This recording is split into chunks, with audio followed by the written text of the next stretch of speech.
Today we're going to be talking about buying gear, and this is a huge topic for anyone in this industry. Anyone who's a photographer or videographer will know that a gear list could be endless, and every single day companies are coming out with the coolest gear.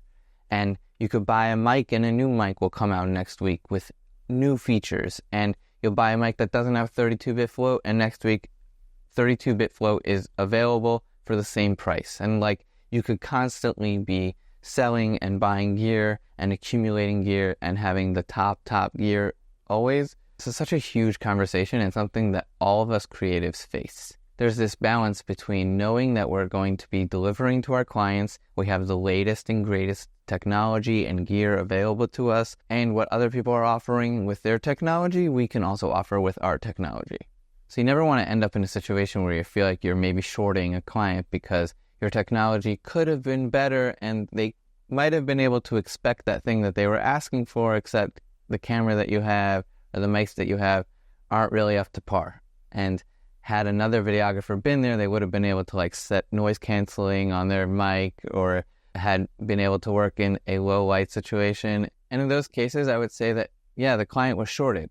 A question that comes up a lot for me is, when do I buy new gear? What gear do I buy?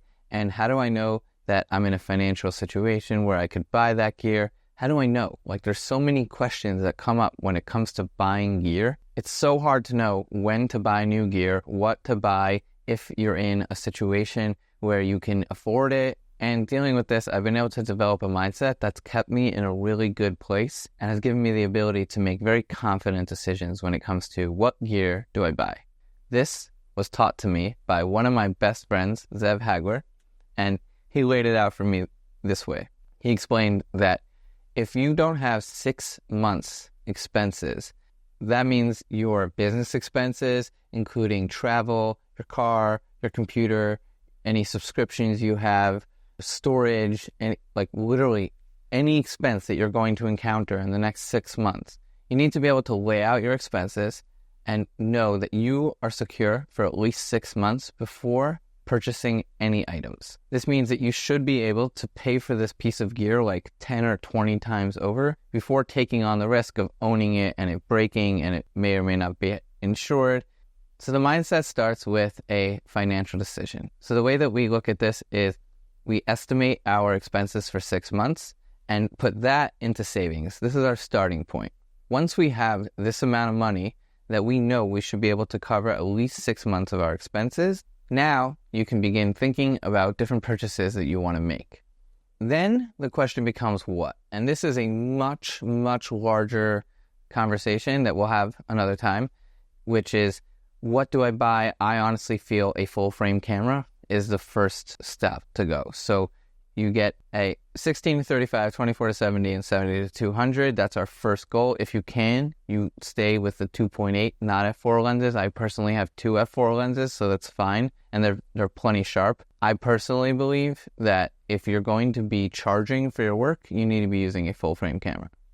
So the conversation of what do you get, suffice it to say, today I'm just going to say a full frame camera. Everything else we can talk about another day. The main thing I want to focus on today is actually the when. So when do you go ahead and get the lens? When do you get the new mics? When do you buy a drone? When do you upgrade? The answer I found is when you get the job for it. So you have to have the basic kit: a mic, lens, camera, tripod, lights.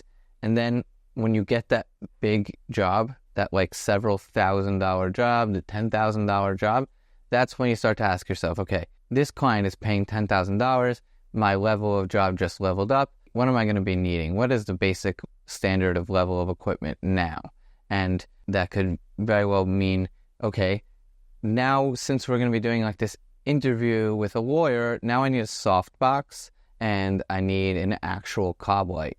And when your client calls and says, hey, we're doing another job on a rooftop, or we're doing another job where we're having our trucks driving down the highway, we're going to need some shots of that, that's when you're like, okay, so right now, up until then, I've not had a drone, or I have a cheap drone. Now this job brings it up that I am going to need a more expensive drone. And what I try to do is if I get that job, I'll try to get it as soon as possible so I can mess around with it and check it out for like 3 weeks before the job comes around. And I've really fleshed out like all the different features and I've messed around with it. So the answer of when do I buy the new gear? When do I upgrade? It's when the need arises. You need a drone? Okay, well, let's discuss a new drone. You need a new camera? Let's discuss why you need a new camera. If the requirement isn't there, why spend the thousands of dollars? So far, sticking to these rules of having 6 months expenses and having jobs that require the new gear and only purchasing it when that comes up has set me up in a position that I always know that I have a job that will cover this new piece of gear, and I always know that I'm covered. This mindset and even like rule book of having the 6 months expenses along with the job that requires it and the jobs that are going to need that new gear has put me in a position where I'm never putting myself or my company under unnecessary financial stress. I am always covered. Sticking to this mindset and these guidelines has given me so much relaxation to be more creative and less stressed.